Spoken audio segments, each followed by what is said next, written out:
नमस्कार मित्रांनो, मी श्री UD पाटील, सहाय्यक प्राध्यापक, भूगोल विभाग, कला वाणिज्य विज्ञान महाविद्यालय पलूस. आपणा सर्वांचे स्वागत करीत आहे.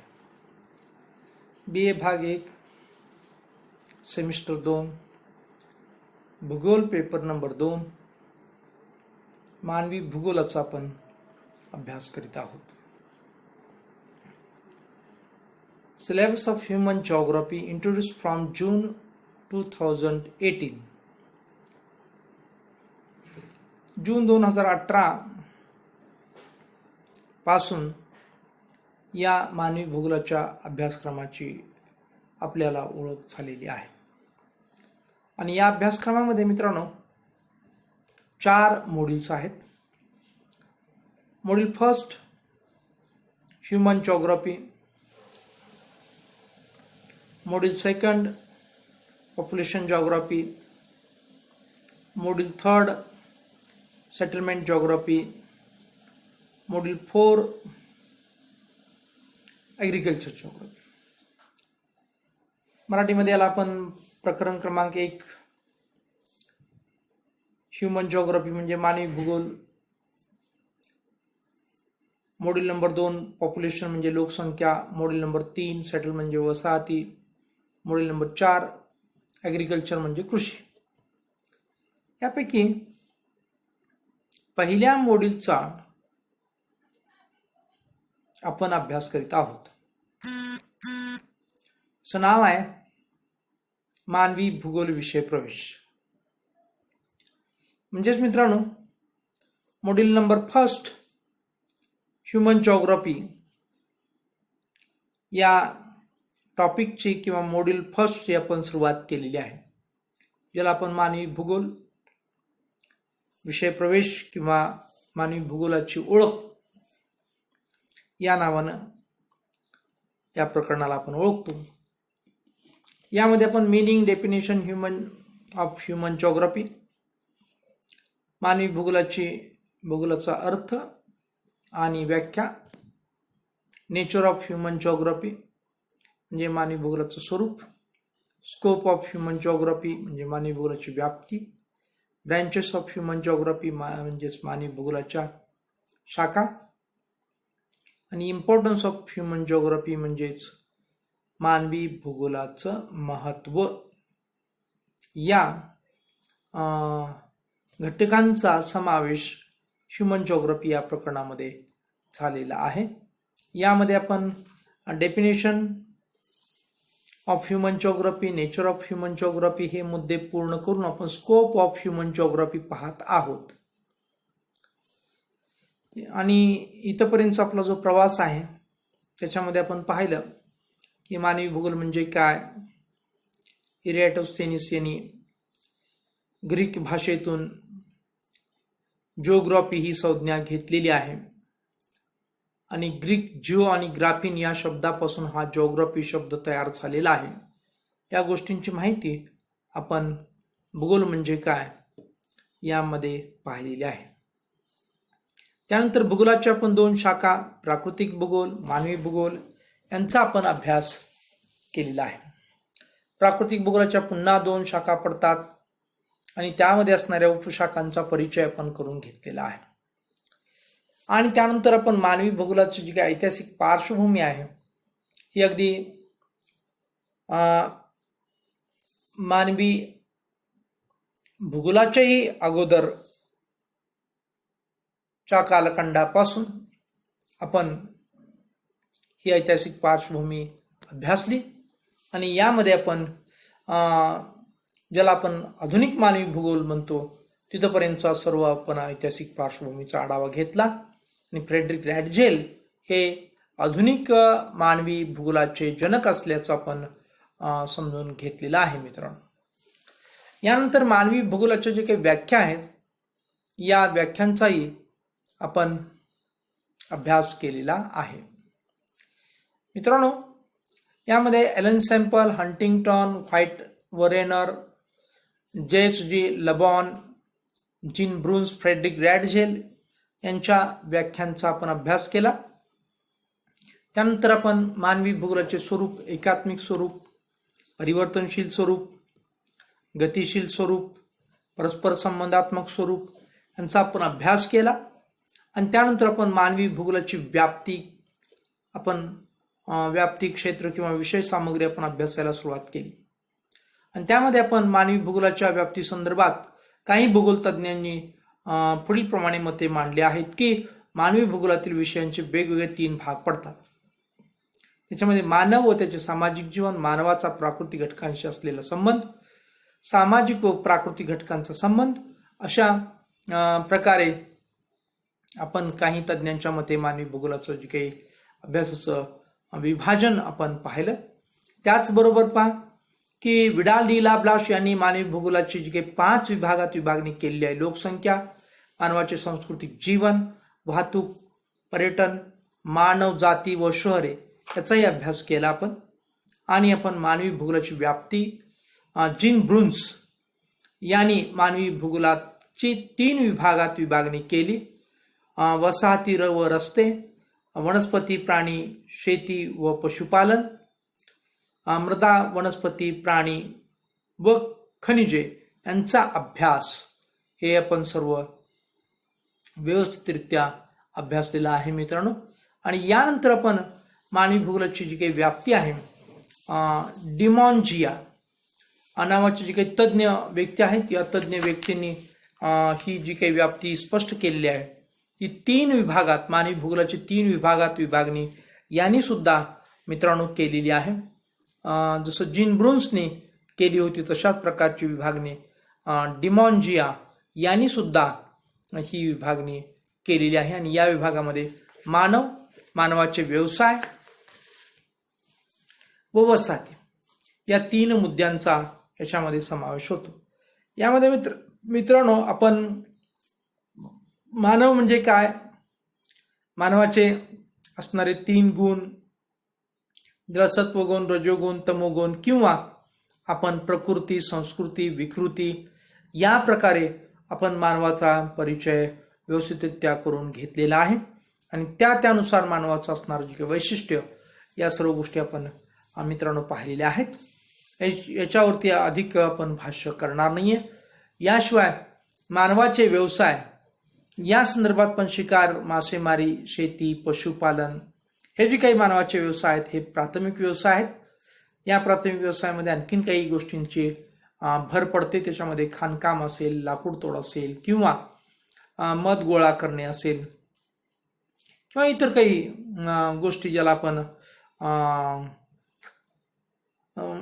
आपण अनेक इतर गोष्टी, औषधी वनस्पतींचे संकलन करणे वगैरे वगैरे या गोष्टी ज्या आहेत, या गोष्टींचा समावेश प्राथमिक व्यवसायामध्ये होतो. तर द्वितीय व्यवसायामध्ये मित्रांनो कारखान्यांचा समावेश होतो. तर तृतीय व्यवसायामध्ये व्यापार किंवा आपण ज्याला सेवा व्यवसाय म्हणतो याचा समावेश होतो. हे मानवाचे जे काही व्यवसाय आहेत यांचा आपण परिचय मित्रांनो करून घेतलेला आहे. आणि म्हणून आपण अधिक याच्यावरती अधिक भाष्य केलेलं नाहीये. पहा, त्याच्यानंतर वसाहती संदर्भात पण आपण चर्चा केलेली आहे मित्रांनो. म्हणजे ही सर्व ज्या गोष्टींची आपण अगोदर चर्चा केली आहे ते मुद्दे पुन्हा रिपीट झालेले आहेत, म्हणून आपण यांची चर्चा करणार नाहीये. परंतु इथं आपल्याला इतकंच पाहायचं आहे किंवा लक्षात ठेवायचं की डिमॉन्जिया यांनी सुद्धा मानवी भूगोलाची 3 विभागात विभागणी केली असून मानव, मानवाचे व्यवसाय व वसाहती असे ते 3 विभाग आहेत. आणि याचा सुद्धा या 3 विभागामध्ये सुद्धा मानवाचा निसर्गाशी असणारा संबंध किंवा जी काही नैसर्गिक घटकांशी असलेला संबंध, मानवाचे काही व्यवसाय, त्या व्यवसायांचा इतर प्राकृतिक घटकांशी असलेला संबंध किंवा नैसर्गिक घटकांशी असलेला संबंध, आणि वसाहतीचा इतर जे काही प्राकृतिक घटक आहेत त्यांच्याशी असलेला संबंध, यामध्ये सर्व अनुकूल, प्रतिकूल सर्व संबंध यांचाही समावेश मानवी भूगोलाच्या व्याप्तीमध्ये होतो. हे आपण विसरून चालणार नाही मित्रांनो. यानंतर जी काही मानवी भूगोलाची जी काही व्याप्ती आहे ती व्याप्ती म्हणजे फिंच त्रिवार्था यांनी मानवी भूगोलाची जी काही व्याप्ती किंवा मानवी भूगोलाचं जी काही विभागणी आहे ही 3 विभागात केलेली आहे. याच्यामध्ये प्राकृतिक घटक, लोकसंख्येचे वितरण आणि सांस्कृतिक घटक व त्याचे महत्त्व असे घटक या ठिकाणी केलेले आहेत. मित्रांनो, या ठिकाणी प्राकृतिक घटक म्हणजेच नैसर्गिक घटक, नैसर्गिक घटक म्हणजेच भौगोलिक घटक, भौगोलिक घटक म्हणजेच नैसर्गिक पर्यावरणीय घटक असे याला किंवा नावं देता येतील.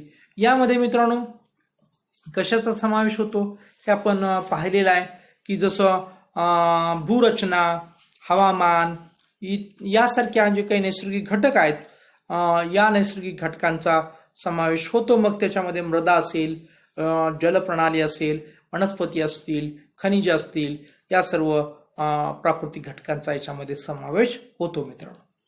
त्याच्यानंतर मित्रांनो लोकसंख्येचं जे काही वितरण आहे या वितरणासंदर्भात या ठिकाणी लोकसंख्येच्या अभ्यासाचा किंवा लोकसंख्येचा अभ्यास मित्रांनो मानवी भूगोलाच्या व्याप्तीचा विषय असल्याचं या ठिकाणी फिंच त्रिवार्तांनी स्पष्ट केलेलं आहे. आणि मानवी भूगोलाच्या विभागणीमध्ये 3 विभागणीमध्ये दुसरा घटक म्हणून लोकसंख्येचे वितरण या ठिकाणी समाविष्ट केलेलं आहे. लोकसंख्येच्या वितरणासंदर्भात इतकंच मी म्हणेन की संपूर्ण जगभर लोकसंख्येचे जे काही वितरण आहे हे वितरण असमान झालेलं आहे आणि लोकसंख्येच्या वितरणावरती सुद्धा परिणाम करणारे अनेक घटक असतात. त्याच्यामध्ये नैसर्गिक घटक असतात, त्याच्यामध्ये सांस्कृतिक घटक असतात, आर्थिक घटक असतात, ऐतिहासिक घटक असतात, धार्मिक घटक असतात आणि या सर्व घटकांच्यावरती आधारित लोकसंख्येचं वितरण अवलंबून असतं. आणि म्हणून आपल्याला लोकसंख्येचं जे काही वितरण आहे हे वितरण विषम असलेलं आपल्याला पाहायला मिळतं. तरी सुद्धा सर्वसाधारणपणे लोकसंख्येत जे काही केंद्रीकरण आहे हे मैदानी भागात किंवा नद्यांच्या खोऱ्यामध्ये अधिक लोकसंख्येचं केंद्रीकरण झालेलं आपल्याला पाहायला मिळतं. याचबरोबर लोकसंख्येचे जे वितरण आहे मित्रांनो हे वितरण आपल्याला साधारणपणे दाट लोकसंख्येची घनता, मध्यम लोकसंख्येची घनता आणि विरळ लोकसंख्येची घनता अशा 3 प्रकारात लोकसंख्येचं वितरण आपल्याला केलेलं पाहायला मिळतं. लोकसंख्येच्या वितरणासंदर्भात घनता म्हणजे काय हे आपल्याला माहीत असल्याशिवाय लोकसंख्येचं वितरण स्पष्ट करणं कठीण जातं. तर या सर्व गोष्टींचा अभ्यास मानवी भूगोलाच्या व्याप्तीचा विषय आहेत हे या ठिकाणी महत्त्वपूर्ण गोष्ट आपण लक्षात घेणं आवश्यक आहे. आणि यातील जो तिसरा मुद्दा आहे सांस्कृतिक घटक व त्याचे महत्त्व. सांस्कृतिक घटकामध्ये अनेक घटक जे घटक मानवाच्या बुद्धी आणि मानवाच्या क्षमतेनुसार निसर्गातील नैसर्गिक घटकांचा किंवा प्राकृतिक घटकांचा आधार घेऊन ज्या काही गोष्टी निर्माण केलेल्या आहेत त्या गोष्टींना सांस्कृतिक घटक असं म्हणतात. पहा मी काय सांगितलं, निसर्गातील जे काही घटक आहेत या घटकांच्या आधारे मानवाची स्वतःची बुद्धी आणि मानवाची स्वतःची ताकद या जोरावरती आधारित जे घटक तयार केलेले आहेत त्याला आपण मित्रांनो काय म्हणूया, सांस्कृतिक घटक असं म्हणूया.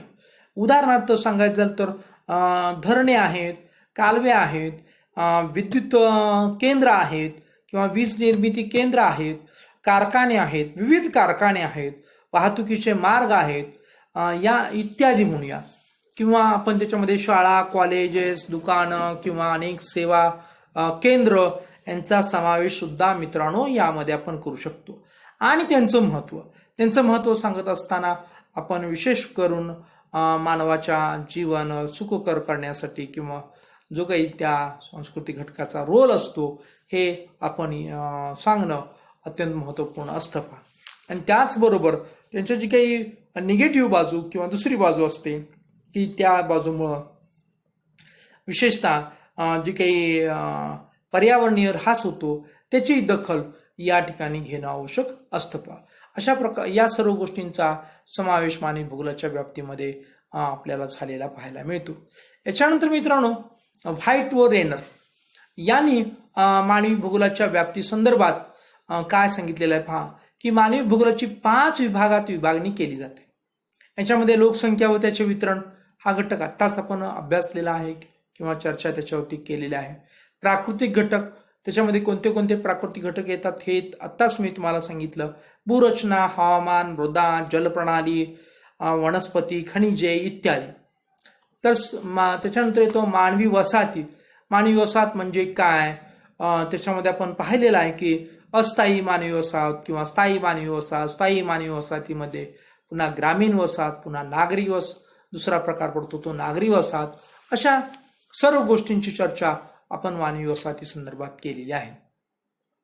यानंतर मित्रांनो आपण वाहतुकी संदर्भात सुद्धा चर्चा केलेली आहे की साधारणपणे वाहतुकीचे 4 मोड किंवा 4 प्रकार असतात. त्याच्यामध्ये रस्ते, रेल्वे, नंतर आपण जलमार्ग आणि हवाई वाहतूक असे 4 प्रकार आहेत आणि त्या 4 प्रकारांची आपण चर्चा केलेली आहे. या सर्व गोष्टींचा नैसर्गिक घटकांशी असलेला जे काही संबंध आहे मानवाचा, हेही या ठिकाणी पॉझिटिव्ह निगेटिव्ह संबंध, अर्थात सकारात्मक नकारात्मक असे जे काही संबंध आहेत, या सर्व गोष्टींची दखल मानवी भूगोलाच्या व्याप्तीमध्ये घेतली जाते आणि मानवी भूगोलाची 5 विभागात विभागणी केली आहे. त्याच्यापैकी 4 गोष्टींची चर्चा आपण अगोदरच केलेली आहे. त्याच्यानंतर महत्वपूर्ण जो 5वा विभाग आहे व्हाईट आणि रेनर यांनी सांगितलेला, तो म्हणजे शक्ती साधने. हा अत्यंत महत्वाचा मुद्दा आहे की मानवाची जी काही साधन संपत्ती आहे त्या साधन संपत्तीमध्ये शक्ती साधन हे अत्यंत महत्वपूर्ण असतं. साधन संपत्ती म्हणजे काय हेही आपल्याला परिचित झालेलं असावं. मानवाच्या उपयोगात येणाऱ्या सर्व वस्तू, सर्व घटक, मग त्याच्यामध्ये भौगोलिक घटक असतील किंवा मानवनिर्मित घटक असतील, किंबहुना तुमच्या नित्य दैनंदिन जीवनामध्ये उपयोगात येणाऱ्या गोष्टी असतील, या सर्व गोष्टी म्हणजे मित्रांनो साधन संपत्ती असते. आणि या साधन संपत्तीमध्ये एक महत्वपूर्ण गोष्ट म्हणजे शक्ती साधने, ही सुद्धा एक ऊर्जा साधन संपत्ती आहे.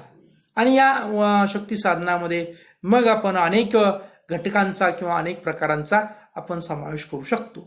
जसं की आपण दगडी कोळसा, त्याचबरोबर मित्रांनो महत्वपूर्ण गोष्ट म्हणजे दगडी कोळसा, खनिज तेल, त्यानंतर आपण ज्याला पवन ऊर्जा म्हणतो, त्याला इंग्लिशमध्ये आपण विंड एनर्जी म्हणतो, सोलर ऊर्जा ज्याला आपण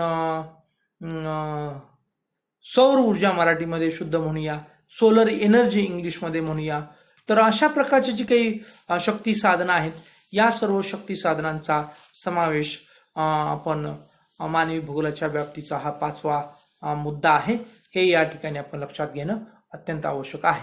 त्यांचा असणारा मानवी प्रगतीशी संबंध, त्यांचा असणारा जी काही विशेषतः या शक्ती साधनांच्यामुळं पर्यावरणीय काय ऱ्हास होतो का, या सर्व गोष्टींचा अभ्यास सुद्धा मानवी भूगोलाच्या व्याप्तीचा विषय ठरतो मित्रांनो. याच्यानंतर परापिलिओ यांनी मानवी भूगोलाची 3 विभागात विभागणी केलेली आहे. मानवी जीवन, मानव व पर्यावरण, मानवाच्या विकासाकरिता आवश्यक असलेले घटक. या गोष्टी ज्या आहेत त्या परापिलिओ यांनी या ठिकाणी सांगितलेले आहे की याच्यामध्ये मानवी जीवन, मानव व पर्यावरण व मानवाच्या विकासाकरिता आवश्यक असलेले जे काही घटक आहेत, या सर्व गोष्टींचा आपण चर्चा केलेली आहे. परंतु मानवाच्या विकासाकरिता आवश्यक असणारे जे काही घटक आहेत, या घटकांची पुन्हा एकदा फक्त आपण नामोल्लेख या ठिकाणी करणार आहोत. त्याच्यामध्ये सर्व असणारे जे काही प्राकृतिक घटक आहेत यांचा समावेश होईल. मग त्याच्यामध्ये आपण जे घटक आता पाहिले, भूरचना किंवा आपण महत्वपूर्ण घटक पाहिला की हवामान, मृदा, वनस्पती, या सर्व गोष्टी ज्या आहेत, या सर्व गोष्टींचा समावेश आपण यामध्ये मानवी विकासाकरिता आवश्यक असलेल्या घटकांच्या मध्ये करू शकतो. याशिवाय जे काही सांस्कृतिक घटक आहेत, मग धरणे असतील, कालवे असतील किंवा वाहतूक असेल, इत्यादी गोष्टींचा समावेश सुद्धा याच्यामध्ये केला जातो मित्रांनो. आणि हे सर्व मानवी भूगोलाच्या व्याप्तीचे विषय ठरतात. याच्यानंतर आपण थोडक्यात जी काही आतापर्यंत अनेक तज्ज्ञांनी, विशेषतः काही भूगोल तज्ज्ञांनी मानवी भूगोलाच्या 3 विभागात विभागणी केली होती. नंतर विडाल डी लाब्लाश, नंतर जीन ब्रुन्स, डिमॉन्जिया, फिंच, त्रिवार्ता, व्हाईट व रेनर, परापिलिओ, या सर्व लोकांनी मानवी भूगोलाची जी काही व्याप्तीची विभागणी केली होती, त्या सर्व गोष्टी आपण या ठिकाणी पाहिल्या. आणि त्यानंतर मित्रांनो आपण या सर्व जी काही आपण विषयवस्तू पाहिले किंवा विभागणी पाहिली, याचा एक आशय म्हणून आपल्याला एकंदरीत मानवी भूगोलाची विषय सामग्री पुढील प्रमाणे म्हणून हे सर्व मागचे जे विषय आहेत हे इथं एकत्रित घेतलेले आपल्याला पाहायला मिळतात. याच्यामध्ये 8-10 मुद्दे आहेत. हे 8-10 मुद्दे कोणते आहेत की ही जे मानवी भूगोलाची व्याप्ती ठरतात. आतापर्यंत याच्यावरती आपण भाष्य केलेलंच आहे. ज्याच्यावरती आपण भाष्य केलेलं नाहीये त्याच्यावरती आपण थोडंसं बोलणार आहोत, अन्यथा आपण पुढं जाणार आहोत. याच्यामध्ये मानव व प्राकृतिक संबंध याच्यावरती आपण भाष्य केलेलं आहे. याच्यामध्ये आपण पाहिलं की प्राकृतिक संबंध म्हणजेच मानवाचा असणारा जी काही भूरचना आहे त्याच्यामध्ये पर्वत, पठार, मैदान याशी असणारं जी काही मानवाचं असणारं शरीरयष्टी, मानवाचं असणारा आहार, मानवाचं असणारं विहार या सर्व गोष्टींच्या संदर्भात आपण चर्चा केली. त्याच्यानंतर प्राकृतिक संबंध किंवा प्राकृतिक घटकामध्ये पुढचा जो घटक असतो तो हवामान. तर हवामानाचे पण काही प्रकार असतात. त्याच्यामध्येही आपण पाहिलं की ढोबळ 3 प्रकार हवामानाचे पडतात. एक उष्णकटिबंधीय हवामान, समशीतोष्ण हवामान आणि शीत हवामान. या 3 प्रकारांच्या मध्ये मित्रांनो मानव कशा कशा प्रकारचं आपलं वर्तन करतो किंवा त्याचा आहार कसे असतात, कपडे कसे असतात या सर्व गोष्टींची आपण चर्चा केलेली आहे. याशिवाय प्राकृतिक घटकामध्ये इतरही काही गोष्टी असतात जसे की मृदा, वनस्पती, प्राणी, खनिजे या सर्व गोष्टींमध्ये आपण मानवाचा आणि त्या प्राकृतिक घटकांचा संबंधही घनिष्ठ असलेला आपण या ठिकाणी पाहिलेला आहे आणि हे सर्व मानवी भूगोलाचे विषयवस्तू ठरतात. त्याच्यानंतर मानव जाती संदर्भात आपण पाहिलं की वेगवेगळ्या प्रकारचे जे काही मानवी वंश, मानवी जाती किंवा मानवी असणारे जे काही धर्म या अनुषंगानं आपण यावरती चर्चा मित्रांनो केलेली होती. की आपण या जे काही जाती आहेत या जातीमध्ये आपण भिन्नता हवामानानुसार किंवा प्रदेशानुसार आपल्याला पाहायला मिळते. हे सर्व आपण भाष्य चर्चा केलेली आहे. आणि विशेष महत्त्वपूर्ण गोष्ट आपल्या अभ्यासक्रमामध्ये समाविष्ट नाहीये, परंतु ती समाविष्ट असती तर अधिक आपल्याला माहिती मिळाली असती आणि अधिक आपल्याला या मानवी भूगोला संदर्भात रुची निर्माण झाली असती. ती म्हणजे की काही आदिवासी जी काही जमाती आहेत या जमातींचा अभ्यास. त्याच्यामध्ये नागा असेल, तोडा असेल किंवा अनेक इतर जी काही जमाती आहेत या जमातींचा विशेषतः आदिवासी जमातींचा अभ्यास यामध्ये समाविष्ट अभ्यासक्रमामध्ये नाही आहे, परंतु आपण निश्चितपणे तो अभ्यास करायचा आहे. आपण निश्चितपणे त्याच्यावरती फोकस करायचा आहे आणि अधिक माहिती समजून घ्यायची आहे. उदाहरणार्थ ईशान्य भारतामध्ये असणारी जी काही नागा आदिवासी जमात आहे या नागा आदिवासी जमाती संदर्भात तुम्ही अधिक माहिती मिळवायची आहे. त्याच्यासाठी नेकेड नागाज हेम अँड डार्क यांचं पुस्तक, यांचं इंग्लिश चांगलं आहे, त्यांनी इंग्लिशमधून वाचायचं आहे. बाकीच्यांनी आपण माजिद हुसेन नावाचे जे काही तज्ज्ञ आहेत त्यांचं मानवी भूगोलाचं पुस्तक आहे, त्याच्यामध्ये आदिवासी जमातीचा अभ्यास आहे. त्याच्यामध्ये आपण नागांचा अभ्यास किंवा त्यांच्या नागांच्या विषयी माहिती आपण मिळवू शकता. याशिवाय इतरही संदर्भ ग्रंथामध्ये आपण नागा आदिवासी जमातींची आपल्याला माहिती मिळू शकते. इतरही आदिवासी जमात आहेत त्याही आपण निश्चितपणे अभ्यासू शकता. तर हे सर्व विषय जे आहेत हे मी मुद्दाम या ठिकाणी सांगतोय कारण हे सर्व मानवी भूगोलाच्या व्याप्तीचे विषय आहेत आणि म्हणून आपण कित्येक तास आपण मानवी भूगोलाची व्याप्ती संपवण्याचा प्रयत्न करतोय. आज आपण अधिक घाई गडबडीमध्ये या मानवी भूगोलाच्या व्याप्तीला विराम देण्याचा प्रयत्न म्हणून आपण ही घाई केलेली आहे. तरी सुद्धा आपल्याला हे मानवी भूगोलाच्या व्याप्तीची चर्चा संपत नाहीये असं चित्र आपल्याला या ठिकाणी निर्माण झालेलं पाहायला मिळतं. तर अशा प्रकारे मानवी जातीनंतर लोकसंख्येच्या संदर्भात आपण पाहिलेलं आहे की लोकसंख्येच्या अभ्यासामध्ये अनेक गोष्टी येतात आणि त्या सर्व मानवी भूगोलाच्या व्याप्तीचा विषय ठरतात. मग लोकसंख्येचं वितरण असेल, लोकसंख्येची जी काही वाढ असेल, लोकसंख्या वाढीचे सिद्धांत असतील, त्याचबरोबर पहा मित्रांनो लोकसंख्येच्या समस्या असतील. मग त्याच्यामध्ये विशेषतः ज्याला आपण अविकसित देशातील लोकसंख्येच्या समस्या, विकसनशील देशातील लोकसंख्येच्या समस्या किंवा आपण विकसित देशातील लोकसंख्येच्या समस्या या सर्व गोष्टींचा समावेश या लोकसंख्या अभ्यासामध्ये होतो आणि लोकसंख्येचा विशेषतः मानवी भूगोलाच्या व्याप्तीमध्ये समावेश होतो किंवा मानवी भूगोलामध्ये समावेश होतो. याशिवाय लोकसंख्येच्या अभ्यासामध्ये मित्रांनो आणि इतरही गोष्टी असतात, जसं की लोकसंख्येची रचना असेल किंवा लोकसंख्येचं जे काही धोरण असेल. वेगवेगळ्या देशामध्ये वेगवेगळ्या प्रकारचं धोरण असतं. काही देशामध्ये लोकसंख्या कमी करण्याच्या दृष्टिकोनातून आटोकाट प्रयत्न केला जातो, तर काही देशामध्ये आपल्याला पाहायला मिळतं की लोकसंख्येची घनता अत्यंत विरळ असते, तिथं लोकसंख्या वाढीस प्रोत्साहन दिलं जातं. अशा प्रकारे लोकसंख्येचे जे काही धोरण आहे हे धोरण वेगवेगळ्या ठिकाणी वेगवेगळ्या प्रकारचं आपल्याला पाहायला मिळतं. लोकसंख्येच्या रचनेमध्ये आपल्याला वयानुसार लोकसंख्येची रचना, साक्षरता निरक्षरतानुसार लोकसंख्येची रचना, किंबहुना आपल्याला स्त्री पुरुषानुसार लोकसंख्येची रचना, अशा अनेक प्रकारे लोकसंख्येच्या रचनेचा अभ्यास सुद्धा लोकसंख्येमध्ये मित्रांनो केला जातो. याशिवाय अनेक इतरही गोष्टी असतात की ज्या गोष्टी विशेषतः भौगोलिक लोकसंख्येच्या वाढी संदर्भातील जे काही घटक असतात त्याच्यामध्ये काही आपण ज्याला भौगोलिक घटक म्हणतो, तर काही जीवशास्त्रीय घटक असतात. हेही लोकसंख्येच्या अभ्यासातील अत्यंत महत्वपूर्ण गोष्टी असतात. या सर्व गोष्टींचा समावेश मानवी भूगोलाच्या व्याप्तीमध्ये होतो का. त्याच्यानंतर मानवी व्यवसायाचा प्रभाव. विशेषतः मानवी व्यवसाय जे आहेत हे निश्चितपणे मानवाचं जीवन आहे. हे जीवन यापण सुखकर करण्यासाठी किंवा मानवी जीवनाचा दर्जा उंचावण्यासाठी मानवी व्यवसायाचा प्रभाव हा अत्यंत महत्वपूर्ण असतो का. आणि या मानवी व्यवसायामध्ये अनेक प्रकार ही आहेत.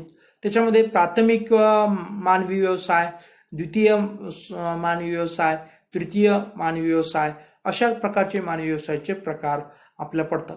प्राथमिकमध्ये आपण पाहतो की विशेषतः जे काही आपण शिकार करणे किंवा पशुपालन करणे, मासेमारी करणे, खाणकाम करणे, लाकूड तोड करणे किंवा औषधी वनस्पती गोळा करणे, या गोष्टींचा समावेश मित्रांनो होतो. तर द्वितीय श्रेणीच्या व्यवसायामध्ये आपण कारखानदारी किंवा ज्याला आपण प्रक्रिया उद्योग म्हणतो, कच्च्या मालाचं रूपांतर पक्क्या मालामध्ये करणे, याला आपण द्वितीय श्रेणीचे व्यवसाय आपण म्हणू शकतो. आणि तृतीय श्रेणीच्या व्यवसायामध्ये सर्व जे काही सेवाभावी व्यवसाय आहेत, मग त्याच्यामध्ये शिक्षक असतील, वकील असतील, डॉक्टर असतील किंवा इतर काही मंडळी आहेत, त्याच्यामध्ये इंजिनियर असतील, या सर्व इत्यादी म्हणूया इत्यादी गोष्टींचा समावेश तृतीय श्रेणीच्या व्यवसायामध्ये होतो. आणि अलीकडे चतुर्थ श्रेणीचा व्यवसाय सुद्धा अर्थशास्त्राने शास्त्रज्ञांनी फोकस केलेला आहे किंवा भूगोलतज्ञांनी फोकस केलेला आहे. आणि त्या चतुर्थ श्रेणीच्या व्यवसायामध्ये विशेषतः जे निर्मिती करणारे आहेत किंवा जे सायंटिस्ट आहेत यांचा समावेश किंवा अधिक उच्च प्रतिभेचे जे लोक आहेत यांचा समावेश त्यामध्ये केला जातो. तर हा सुद्धा मानवी व्यवसायाचा प्रभाव हा सुद्धा मानवी भूगोलाच्या व्याप्तीचा विषय आहे आणि खूप व्यापक, खूप मोठा असा मित्रांनो हा विषय आहे. त्याच्यानंतर मानवाची अर्थव्यवस्था. जे काही आर्थिक घडामोडी आहेत यामध्ये अनेक गोष्टी, अनेक व्यवसाय किंवा या व्यवसायांना पूरक असणारे जे काही घटक यांचा समावेश अर्थव्यवस्थेमध्ये होतो. विशेषतः आपण अर्थव्यवस्थेमध्ये आपण उद्योगधंदे, त्याचबरोबर व्यापार, त्याचबरोबर सोयी सुविधा, इन्फ्रास्ट्रक्चर, अशा गोष्टी अर्थव्यवस्थेमध्ये पाहिले जातात. आणि ही मानवाची अर्थव्यवस्था, मानवाची असणारी जी काही स्थिती आहे ती स्थिती किंवा ज्याला दुसऱ्या शब्दामध्ये मानवाचा असणारा जो काही राहणीमानाचा दर्जा आहे तो दर्जा उंचावण्याची जी काही प्रेरणा किंवा उंचावण्यासाठी आवश्यक असणारी गोष्ट आहे ती म्हणजे मानवीची अर्थव्यवस्था. आणि त्या अर्थव्यवस्थेचा समावेश सुद्धा मानवी भूगोलाच्या व्याप्तीमध्ये किंवा क्षेत्रामध्ये किंवा विषय सामग्रीमध्ये मित्रांनो होतो. अशा प्रकारे आपण काही या ठिकाणी मानवी भूगोलाच्या व्याप्तीच्या शेवटच्या टप्प्यामध्ये आहोत. त्यापैकी 5 आपण मुद्दे या ठिकाणी आपले संपलेले आहेत. आणखीन काही 5 मुद्दे आहेत. हे मुद्दे आपण उद्याच्या किंवा पुढील तासाला आपण म्हणूया पुढील तासाला आपण अभ्यासणार आहोत. या ठिकाणी वेळ संपलेली आहे. आपण थांबूया. धन्यवाद. नमस्कार.